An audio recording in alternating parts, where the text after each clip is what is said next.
All right, welcome to Burn the Ship, the podcast where we connect entrepreneurs to professionals. I'm your host, Ezra Brown, and without further ado, I'd like to let my guest introduce himself. Hi, my name is Justin Cowley. I am an entrepreneur. I run a video production company called JLC Productions. Man, Justin, it's awesome. We got a love for the production over here at the office. Kind of tell us the story, kind of how you got into it, and kind of how it's led to where you are now. You want the real story or the fake story? I don't want the fabrication. I want a little bit of both. All right. So, all right, and I tell everybody, I tell everybody this story. Oh shit! Sorry. Wait, can I swear on this thing or no? We'll edit it out. You're good. Oh crap! And you can cuss if you want to. It doesn't matter. No. I always had a niche for video. 38 now. I had an internship when I was 13 years old at my local access TV station in my hometown. So that was like, I think 1998. So from 1998, since I was 13 till I was 19 years old, I got hired. So I stayed as an intern for 13 to 19 because I just loved it. You know, I loved making stop action stuff. We did live call-in televisions. I hated doing town meeting events, but I did them anyways, and I was the only one that did it because I knew at the end of the day it all worked out. You know, and I was so passionate about what I loved. I just loved what I did. Right. So I got hired at 19, and then I got let go, I think when I was 28 or 27, whenever 2008 was, when the economy took a hit. Mm-hmm. I lost my job, didn't know what to do. Worked at Starbucks for a while, trying to figure out, okay, because I didn't go to college for this. Right. I didn't go to college. There was no need to. I thought I had a job for life. Right. So, you know, I struggle heavily with, and I tell everybody this, I struggle heavily with dyslexia. Okay. So reading and all that wouldn't work, you know? Right. You know, it didn't work in high school. I ditched high school so many times just to go to my local access TV station. Right. And I got kicked out so many times because I was supposed to be in school. So, you know, I always had a passion of what I love doing. And when was it? About maybe like 6 or 7 years ago, somebody gave me a camera, said, "Hey, why don't you start doing this again?" And I said, you know, I don't know. That's me. That's the old Justin. That's in the past. Right. And he's like, "Well, I'm going to give you this camera anyways. I don't want it. I'm going to throw it away. It was a crappy camera. I actually think I still have it. Actually, it doesn't. I don't think it even works. Right. But it was a piece of crap camera. But at that time, to me, it was like the best thing ever. So I'm holding the camera, and I'm looking at it. I'm like, "Oh, here we go. You're gonna make me do this. You're gonna make me do this." Just like if you have an addiction to something, and you're like, "Ah, it's right in front of me." It was like that. So I said, okay, you know what? Maybe it's time for me to figure this out. Because listen, when you're working at a job that was paying you $50,000 a year at that time, it was pretty good money when you were 19 years old. Absolutely. To working at a job that pays you $10 an hour at Starbucks, you said, you got to make a difference, you know? Right. So I did that. Again, I still worked at Starbucks. I worked at Starbucks for 7 years. Plus, I worked at a hair salon as well. So I was always balancing two jobs. I quit the Starbucks, worked at the hair salon, and focused heavily on wedding cinematography. You know, like filming weddings. And I did that from 2017, 18, 19, 20, 21. When did COVID happen? 21? 2020. 2020. All right, 2020. So when the whole shutdown happened, you know, weddings and everything got very hectic. I finished the weddings off, and I closed down the wedding industry. I just didn't have a passion for it anymore. Right. I know a guy that likes the weddings. Man, listen, I do weddings for like 16 hours a day. Guy behind the camera right now, that's what he does. Oh, God bless you, man. God bless you. Does he like it? He's giggling right now. It pays the bills. That's what he says. It does pay the bills, but at the end of the day, I'd rather be treated with kindness than treated disrespectfully, Right. because as he probably knows, that not every bride is your best friend, Right. you know? And during that time, half the time they didn't feed me, this and the other thing, so I just said, I threw up my hands. I'm like, I'm done. I was getting phone calls at 12 o'clock at night to ask for like revisions and everything. And I'm like, I'm trying to sleep. And they get pissed off at me if I didn't pick up the phone. Done with that. So I decided to go into the corporate world, filming commercials, video content, content in general. And that was hard because what I did, and it probably wasn't the smartest thing to do, but I don't disagree. I don't regret it. I was working at the hair salon, and I said, all right, I got to make this happen. So I quit my job, Yeah. Went all in. went all in. You know how much money I had in my bank account? Pro- Negative, negative $500. I didn't have a job. I didn't have a lead. I had nothing. I already closed down the wedding industry, and I then I get COVID.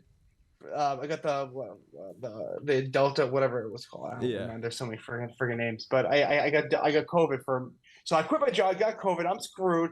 I'm sitting. I'm sick. I'm like, oh my god, what the hell do I do? I made the biggest mistake ever. And then somebody told me at the hair salon that the owner, the boss, said he'll be back.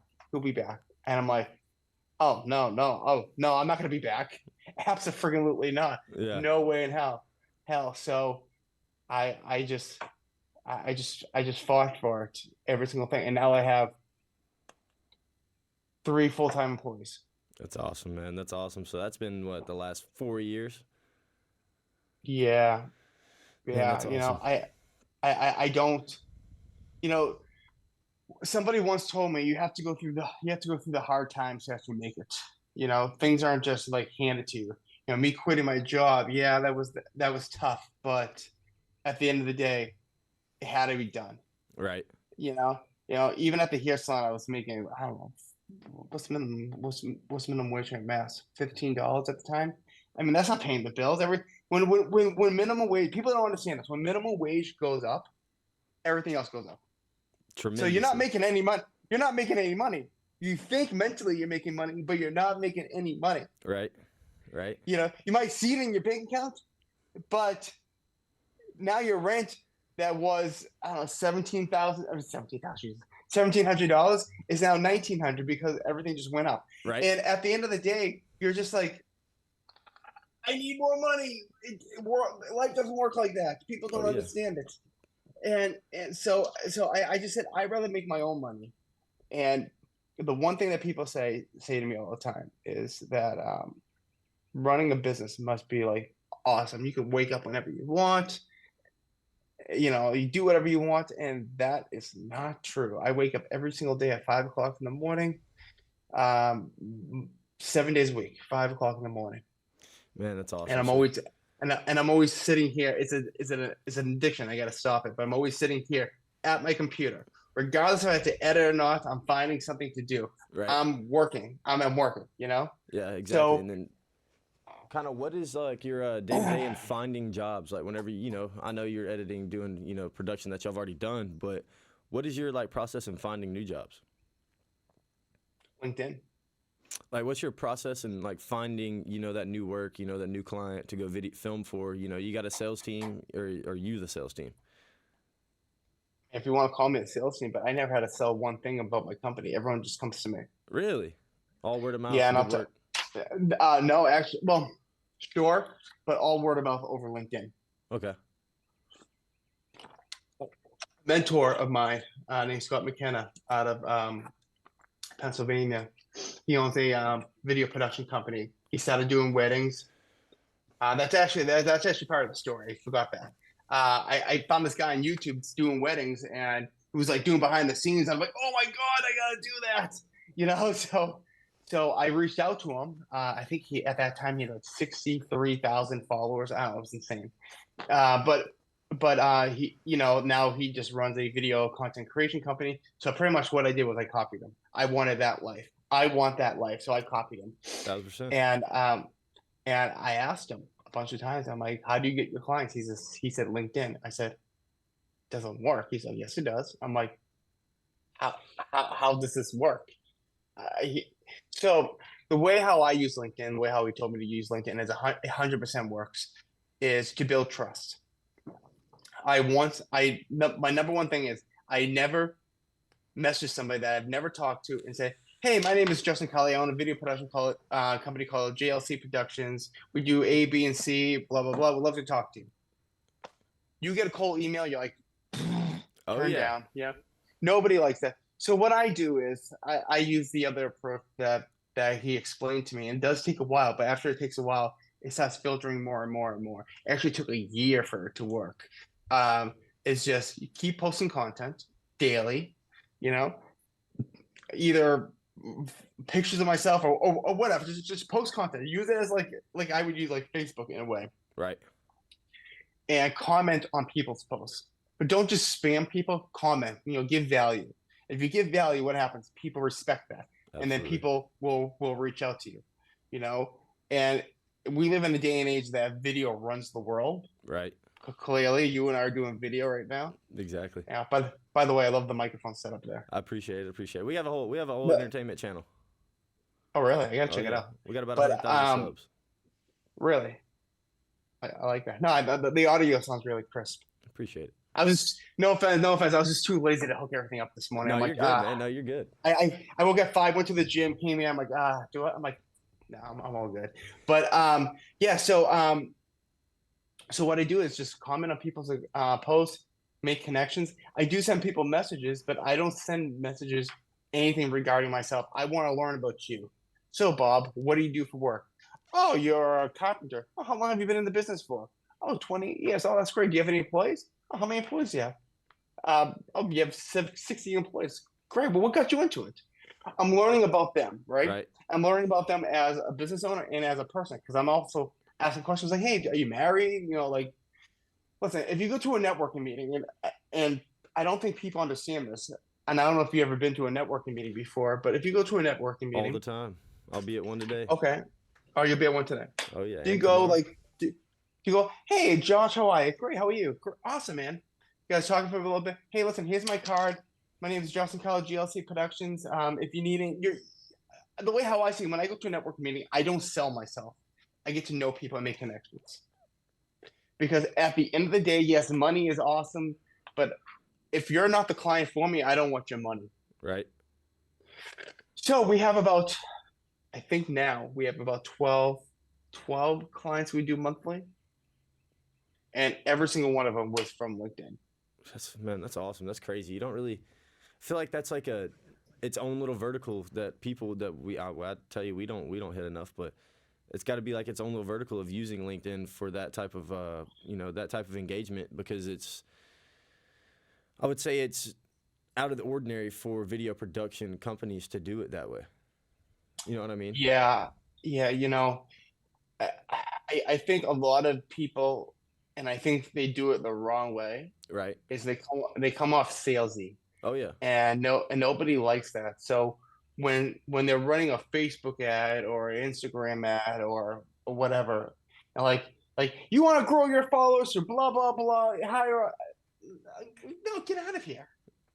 You I agree know, with that. I agree with that, you man. know, Definitely, you know, you know, definitely if hear I'm that pretty running much day to day and kind of in the sales pitches of people, and then I'm in sales, that's my day job, other than doing yeah, podcast here is what I do on the side is I'm in sales. So I definitely can appreciate that because that's what they teach us here is build connections. You know what I mean? We're in the building build connection business. connections, We're one of the only build companies. connections. Yeah, we're one of the only companies in our industry that doesn't hold a contract because we have to build that connection and stay true to our Uh, word. That's kind of what we're if built off of. if you build the connection, and you guys are chatting for 6 months, and you feel strongly that you can go ahead and maybe sell him something, go ahead. Yeah. You guys already built that connection. He knows who you are. He Right. knows you're not a bot. He knows you're a real person. I always, even on LinkedIn, I don't know if you follow me or not, but on my personal one, but even on LinkedIn, I'll go ahead. I'll post a picture of myself and my girlfriend. Why not? Yeah. I'm a Right. real person. I'm going to the coffee shop later. I'm having a meeting. I'll snap away. I mean, Right. people like real things. Oh yeah. And so when I opened up the video production company for commercial use and video content only, I I actually screwed it up, to be 100% honest. I didn't do it right at all. It's all right. That's gonna I be a part just of the question. I'll ask it. Oh, hey, then ask me. All right, yeah. Kind of what was it that you did? Yeah, that you didn't do so well when you first started. You know, kind of what was that handicap when you first started? I'm still screwing up. All right, so the handicap was undercutting myself big time. My first client I charged for a video was like $800. Probably a $3,000 job. Probably $4,000 job. Ah, But at the end of the day, you learn from your mistakes. You learn how to listen. I was new at it. I wasn't confident saying, "Hey, this I'm going to charge you $3,000." Why? I don't know, because I do video. I mean, I didn't understand it, right, but I needed money. I needed money, so I did what I could. right, You know, I didn't do contracts where that screwed me a little bit. People didn't pay me this and the other thing. Oh, pay me, yeah, pay me when the video's done. Yeah, no worries. You make a lot of mistakes, and the one big mistake I realized I did was when I took on clients. The one thing they asked me was, "Do you do social media?" Oh, I know. I just make the videos and give it to you. Oh, okay. Now the video just sits in the computer. So what I did was about a year ago, I hired a social media management person. Um, and all my people are, by the way, just want to say this, are not remote. They're all in my hometown here. right. So the people I hire, I know personally. Okay. So you got that You connection know, with them. You know, you trust them. yeah, 100%. So now we take on people's accounts like Facebook, Instagram, LinkedIn, and now that keeps them in the loop longer. And nobody Mm-hmm. wants to do that. Right, So we'll take the photos for them. I mean, we're very video heavy, but also we take photos as well. People want that. right. Just so you can have that more content to put out there whenever when times are a little slow on the video, or you've used all the video content that you need and all your B-roll shots. You got to go in there and throw some photos in there. Yeah, yeah. So I usually give clients monthly about like 15 photos on top of the videos. So so let's use landscaping for example. For the last 2 months, it's been kind of slow here in the Boston area. Well, I'm in Massachusetts, but um, I'm in the suburbs of Boston. But um, there really hasn't been any snow, no action. But they're still paying for the service. So now we're just bumping out, pushing out the content that we have left over Right, until in a couple of weeks that we're actually going off for a spring cleanup. right, right. Yeah, no, absolutely. That's definitely a different perspective into that. But what would you say kind of was like what you do really well when you first started? You know, like the one thing besides obviously being yourself, but what else you have that kind of kept you? Like That what? was like your best factor. You know what I mean? Like that you knew that you had that pillar no matter what happened. You knew you didn't. My mind, because I believe I'm a big believer in manifestation. Okay. Okay, if you don't believe it, that's great. But I believe if you believe in it, you can make it come true. Absolutely, I believe everything. Your mind is everything. Like you 100%, you control 100%. you control your own narrative. You know what I mean? And Yep. I believe that's what's wrong with more of my generation and the generation in between me and you would be the fact that The gimme. they weren't taught to I be like to call their mindsets weren't forged into that because of their parents it. or Yeah. whatever was going on at that point in time. So now we're Yeah. fighting against the grain to get back to everybody trying to be self-sufficient instead of worrying about what's going to be given to you next. You know what I mean? Yeah. And But what keeps me going is saying that, listen, if I quit, I'm a quitter. And I already started off with -$500. So what the hell's the worst? What's the worst? What's the worst can happen? you ain't Having wrong. no money with the -$500. That's pretty bad. Yeah, right. I I mean, that's got to be what's the- scary too, by the and thinking that was very scary because the next week I got COVID, and that was like bad. I was like really really really sick. I didn't I I mean that was a dark time right, because I can remember it was June. I'm like, all right, June 1st. I gave my job 4 months notice. I'm like, I'm leaving June 1st. at least And I they told knew. my boss, I'm like, this is too much for me. My job is killing it. that was a lie. But I needed to tell myself that to actually make the move. Yeah, sometimes you have to trick yourself into being that way, because then that part of manifestation will come to fruition. Yep, absolutely. And then I went ahead and I just met with people. I Googled entrepreneurs, asked questions. I went to a lot of networking meetings. I mean, I was a part of a networking group for 2.5 years. I mean, that really didn't bring me any business, but at the end of the day, it taught me a lot. It does. It does. Being around those people, a bunch of very like-minded people helps you a ton, Yeah. man. I sit in a closed networking group 2 times a week, and I'm about to add a third one to the arsenal this Friday. So I definitely stand up and you kind of you give your 60-second billboard, and it Yep. helps you grow. Because I tell you right now, think about the first time you stood up in front of that networking group and talked. How nervous were you? I wasn't, and I'll tell you why. I don't get nervous because I don't care what people think about me. Okay, understandable. Understandable. I mean, I just told you about the negative $500. I just told you I have a learning disability, dyslexia, polylingual. I mean, there's everything that goes into it. I don't care what people think about me. Right. I know what I'm capable of doing. I don't need to shine this light on me and like Justin's like this golden angel. I don't care. If you don't like me, great, move on. Right. No, Move on. yeah, I can definitely agree with that. Definitely, I just Move on. I'm not. I just don't I don't get nervous because growing up when I worked at the TV station we did live TV shows and there was a TV show that we had a camera in the control room. I don't, do you guys don't have a control room there, right? Do you? Yeah, Like with the director chair and the graphics and audio and all that stuff. he's sitting in it right now. Oh, awesome. In the local access studio, we had this huge studio. In another room, we had a control room where the director sat and switched between the three cameras. There was an audio board. There was oh my god, a graphic machine, and there was this one. Let me just show you. This is gonna blow your mind. And it was this right here. One of these. Oh, I ain't seen one of those in a long time. I have all my old tapes from the TV show. No way. Yeah, so and we had an AB edit controller right there. So I'm very I'm very hands on about the old style, and I think that helps me out a little bit. And so I was like 13 years old, and we would hook up. Oh my god, this was what type of? It was a Hi8 camera. Oh my god, it was this big friggin' Hi8 camera. It was heavy as hell. We would hook it up in the control room, and we would patch it into I don't remember, to something else, and it would be used as a fourth camera. And what we do is a live call-in car show, and there was a microphone there, and there was communication back and forth. So like, Steve, you have a call on line one. There was a camera there. So I was so used to live TV and be in front of people. Right. So so that developed no fear. When I first spoke on that microphone when I was 13, I was like, "Hi, Steve. You call line one." Because my voice was higher. But I'm no, like, for sure, yeah. I was like, "Hi, Steve. You call line one?"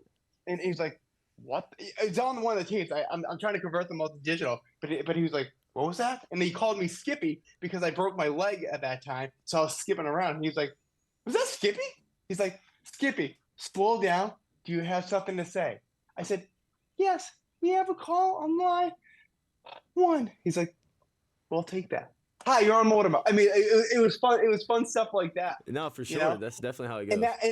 And that was like so raw.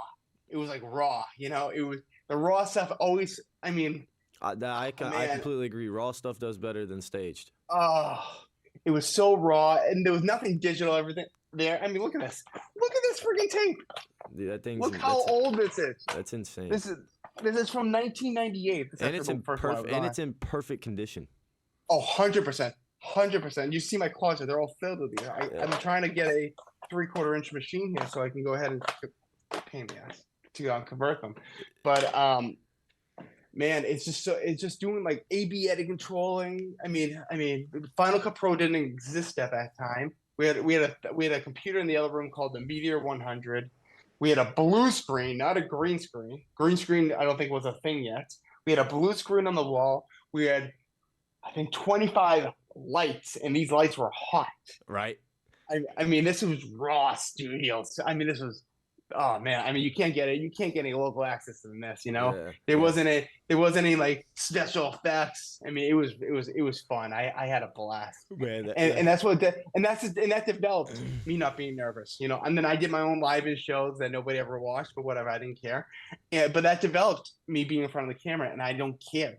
I never care what people thought. Which is incredible, man. That's something that not a ton of people. It takes a long time for some people to be that way. You know what I mean? Some people don't ever attain that in life, which is a super They awesome don't. thing. They don't. And They what's it don't. called? Kind of what is going from being that 13-year-old on a live TV set to going to Starbucks to being working in the hair salon to Good memory, by the way. jumping off the ledge and going to do your own style of content, and then hopping into your own vertical once you realized like weddings aren't for me, kind of doing that. What's your day-to-day like now? I wake up every day at 5 a.m. Go to the gym and go to Orange Theory. Come back here at 7:30. Have a protein shake. Take a shower. Put some clothes on. And start editing. Man, that's awesome. Yeah, because editing, I can tell you right now, I I see Scott do it all the time, or Branson is formerly known as Branson, but we call him Scott from A Christmas Story. Scott is it in the studio now? Yeah, yeah, he's in the control chair right now, sitting here. But I don't know. I don't know if I mean I don't know if he's gonna agree with me on this, but editing is a pain in the ass. oh man, he's over here. He laughed so hard and started shaking his head. He is just like, yeah. Oh, I mean, there's some fun parts about it, but editing is where the time comes out of. So if I'm charging $6,000, you're like, well, I'm only using you for like 3 hours. Yeah, and you're using me for 8 Yeah, on the back end. Hey, you're probably using me for 20. I got to color grade. I got to audio. I got to find the music. I got to sync 3 cameras. I mean, I just want to slam my head against the wall, And I mean, there's some things like promotional videos, storytelling videos. I love doing because it's very cinematic. Right. But other stuff, I'm just like slamming my head against the wall. I'm like, why? Why don't I give it to my other staff to do? Right. There's a reason why, because I don't want to sit around and do nothing. I hate working out of my house. I think working out of my house sucks. Yeah. That's why I tell everybody every other day we're gonna have a meeting if we don't have any shoots going on for 2 hours at a coffee shop. Which is awesome, man, because when you get everybody together like that, man, it definitely changes that culture. And then you're there, and they see that you're hands on, and guess what? It makes those two folks that work for you. Well, so imagine me owning a company, not doing anything. Yep. You have a shoot? Good. Go take care of it. You have a shoot? Great. You go take care of it. You're gonna edit? Great. I'm gonna sit down and watch some TV. Mm-hmm. Yeah. Then how hard are they gonna work for you? They're gonna be like, this is attainable for us. Then they'll start hopping off the ledge and going to do it for themselves. Right. I mean, I think as an owner, you should always be hands on. Now, granted, there's gonna be some things I'm gonna be like.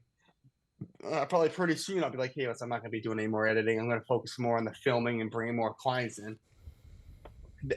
That's me still working, Right? No, 1,000%. 1,000%. But You gotta have clients that have stuff to edit.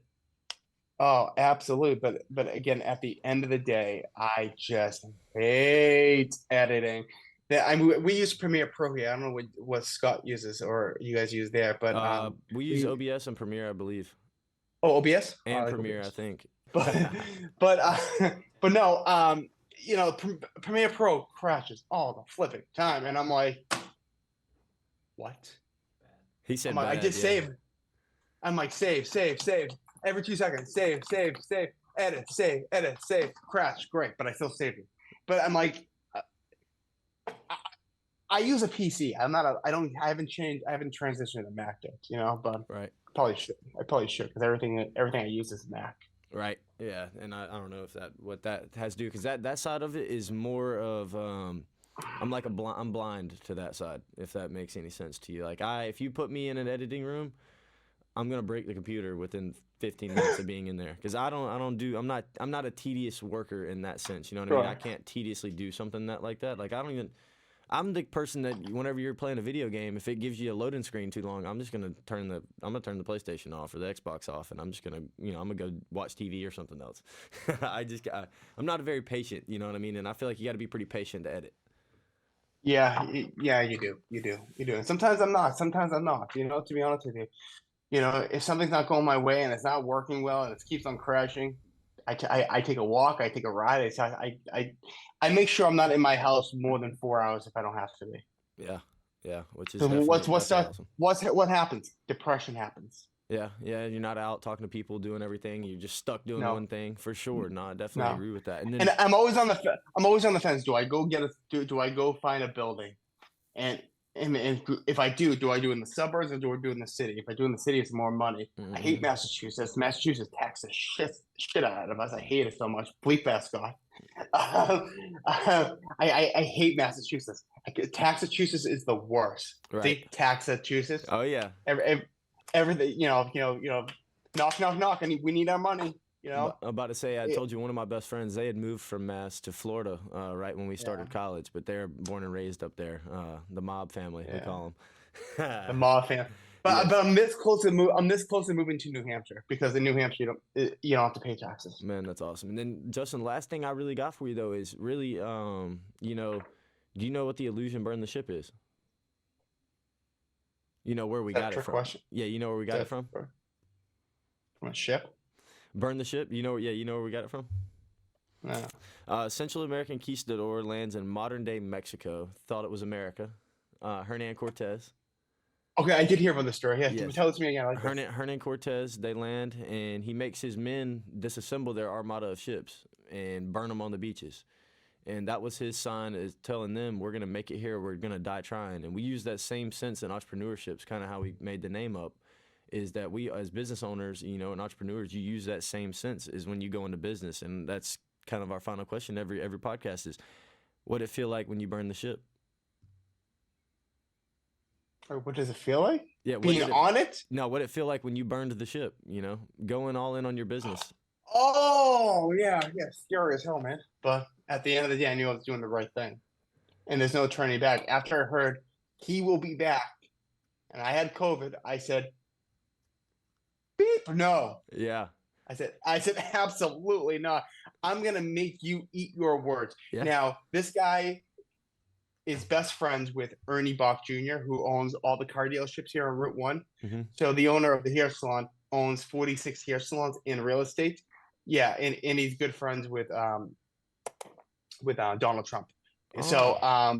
So he's not a millionaire. He's a billionaire. Yeah, but still, I said to myself, I'm like, I'm gonna make him eat his words. Yeah, for sure, dude. That definitely gave you some more drive, right? When you started, that gave you probably even more drive. 100%. And he didn't tell me that. Somebody said, "Hey, Justin, hey, how's everything going?" I'm like, "Oh, going great, going great." I'm sick here with COVID.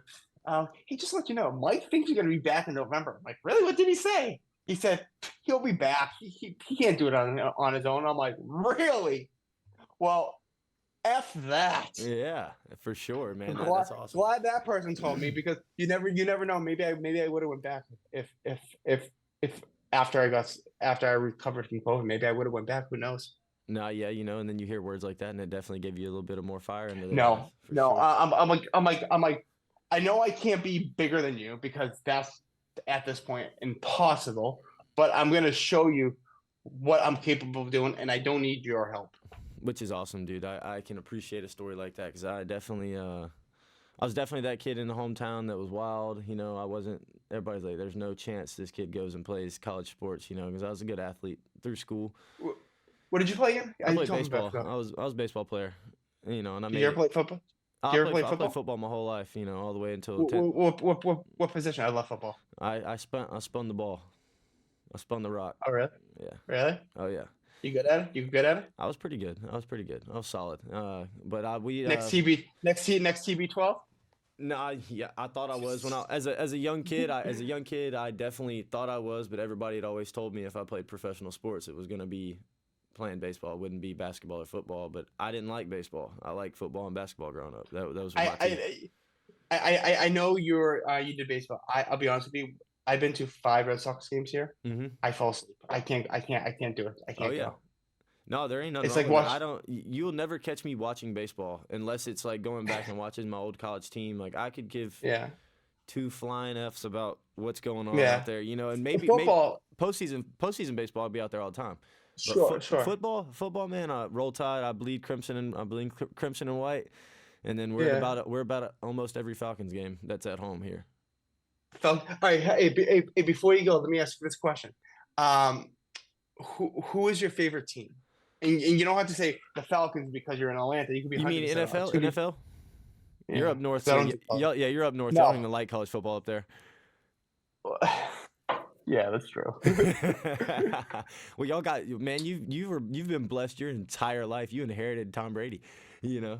Oh Uh, yeah. Oh, and inherit Tom Brady and let go of Bill Belichick, who I think is still this day is not the greatest coach ever. That's just my personal opinion. I don't either. I think he was built by Tom Brady.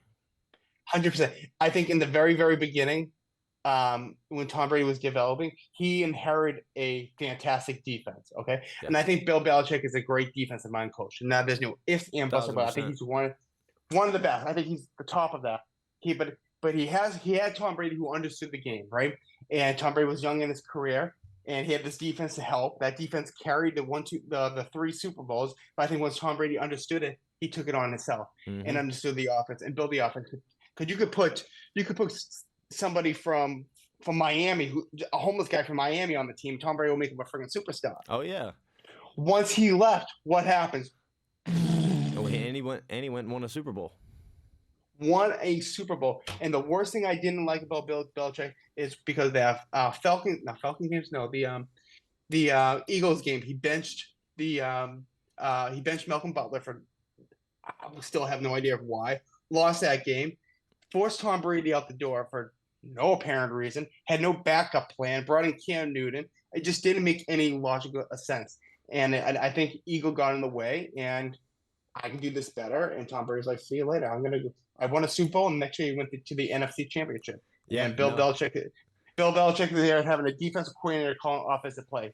Tell me, does that make any flipping sense? No.